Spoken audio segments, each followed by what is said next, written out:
autismo. Perfeito. O que te motivou a se aprofundar mais nisso foi talvez um descontentamento com o jeito que...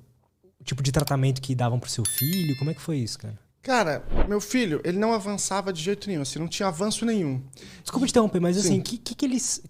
quais que eram os sintomas dele? Não sei nem se pode usar essa palavra, Sim. mas enfim, né? Então, o autismo ele é uma condição que ele afeta duas áreas. O critério diagnóstico ele é duplo. Então você precisa ter os dois. Você precisa ter um prejuízo persistente na comunicação social. Isso pode querer dizer muitas coisas diferentes, né? Pode ser um prejuízo verbal ou não verbal. O indivíduo pode falar, não falar, ou falar e ter uma dificuldade nessa fala. Ou ele falar tudo, mas ter uma dificuldade na comunicação, porque ela vai muito além da fala, né? Comunicação não verbal, ela envolve muitos outros aspectos sutis do comportamento humano, desses sinais. Pode envolver uma dificuldade aí em estabelecer e manter relações de namoro, né, de intimidade, relações de amizade, todas elas. Pode envolver uma dificuldade também na integração entre esses vários aspectos da comunicação.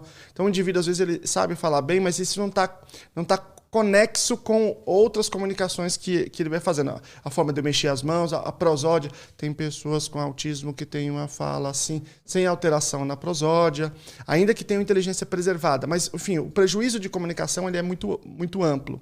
Esse é um critério.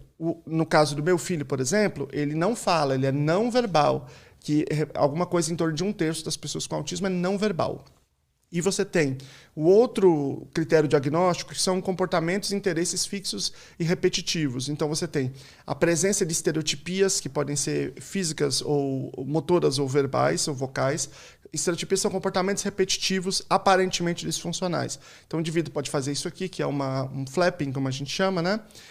Ele pode pular, ele pode fazer qualquer outro tipo de movimento, pode repetir coisas. Ele ouve uma coisa e repete uma ecolalia, que é uma estereotipia vocal. Então esses são os dois critérios diagnósticos. Se eles dois estiverem presentes e se eles forem persistentes, né?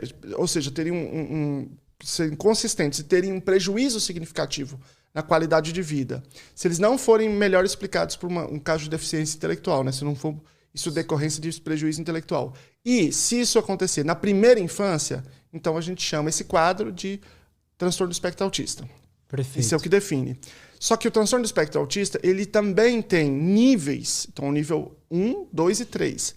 Isso depende da quantidade de apoio que o indivíduo precisa. Então, por exemplo, se eu pego um indivíduo com autismo, aí você se pergunta assim, quanto tempo eu preciso passar do lado dele para apoiá-lo, para ele viver a sua vida? Eu preciso estar o tempo inteiro, ele é totalmente dependente, ele precisa de apoio para ir ao banheiro, ele precisa de apoio para comer, ele precisa de apoio para fazer as coisas. Então, ele é nível 3, né? Apoio muito substancial. Ele precisa de apoio para algumas coisas durante o dia, mas não para todas. Ele faz uma série de coisas, mas, por exemplo, ele não sai sozinho, ele tem algumas coisas que são mais difíceis. Então, ele precisa de um apoio médio, apoio substancial. Então, nível 2, né? Autismo moderado.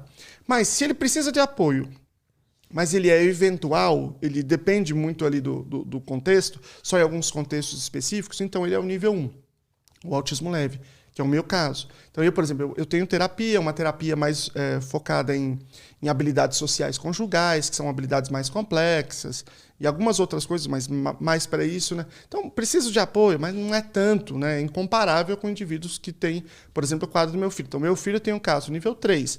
Ele tem um prejuízo intelectual também bastante grande, porque tem a deficiência intelectual junto.